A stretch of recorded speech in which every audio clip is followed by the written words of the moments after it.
For the very first time, at this stage of my life, I found out that salt have different colors from pure white to pink, gray, black and green. Salt truly is a rainbow-hued rock. My research also brought me to discover that one of the most expensive and rarest salt is found in the Philippines, specifically in the island of Bohol, known as the Asantibuok. While about 800 million pounds of pink salt was mined at Quetta salt mine in Pakistan. If you ask me why suddenly I become interested in the study of salt, it is because Jesus uses this metaphor to describe his disciples, followers, and those who believes in his teaching as the salt of the earth. This is Val Sardi welcoming you in his biblical reflection number 7 entitled, The Salt of the Earth. All different dictionaries almost unanimous in its definition of salt of the earth. It refers to a person or group that is regarded as genuine, unpretentious, and morally sound. Matthew 5 verse 13 reads, "You are the salt of the earth." But if the salt loses its saltiness, how can it be made salty again? It is no longer good for anything, except to be thrown out and trampled underfoot. This is the first of a series of metaphors immediately following after the Beatitudes. Remember the 8 Beatitudes. Blessed are the poor in spirit, for theirs is the kingdom of heaven. Blessed are those who mourn, for they will be comforted. Blessed are the meek, for they will inherit the earth. Blessed are those who hunger and thirst for righteousness, for they will be satisfied. Blessed are the merciful, for they will be shown mercy. Blessed are the pure in heart, for they will see God. Blessed are the peacemakers, for they will be called the sons of God. Blessed are those who are persecuted because of righteousness, for theirs is the kingdom of heaven. Blessed are you when people insult you, persecute you, and falsely say all kinds of evil against you because of me.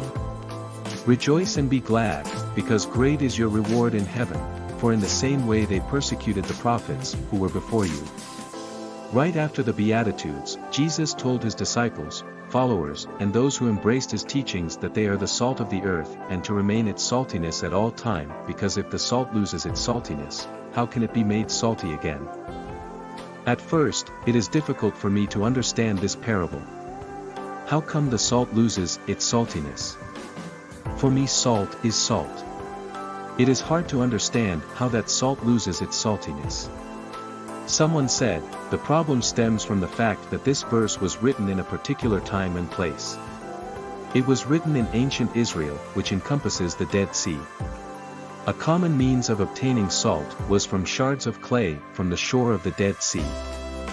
These shards are heavily infused with salt and were referred to as salt. You dip one into a pot of stew, and the salt leaches out, and the stew is salty.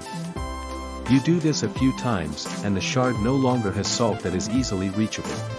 As a matter of fact, the notion of salt losing its saltiness derives from the Christian Bible.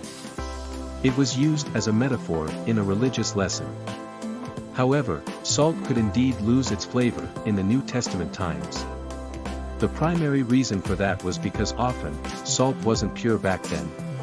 Another possibility is that Jesus is speaking rhetorically.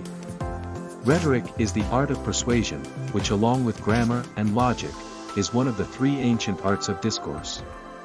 Rhetoric aims to study the techniques writers or speakers utilize to inform, persuade, or motivate particular audiences in specific situations. In effect, Jesus is telling his disciples and followers that they are not worthy to be called Christians unless they bear witness of him. The Christians then and now are strongly persuaded by Jesus Christ himself to live a life worthy of our calling as he enumerated in the Beatitudes. We are called by God to be the meekest person, the most merciful, the one with the purest heart. We always hunger and thirst for righteousness. Even when we are insulted, persecuted and falsely accused because of Christ and his teachings, we should stood our ground and should not lost our savor, for we are called the salt of the earth. I come up with this conclusion, that a true disciples of Christ shall never lost its saltiness. The presence of fire and other mitigating circumstances in our lives shall purify us all the more, to become the purest reliable witness of Christ. This is Val Sardi, saying thank you for tuning in.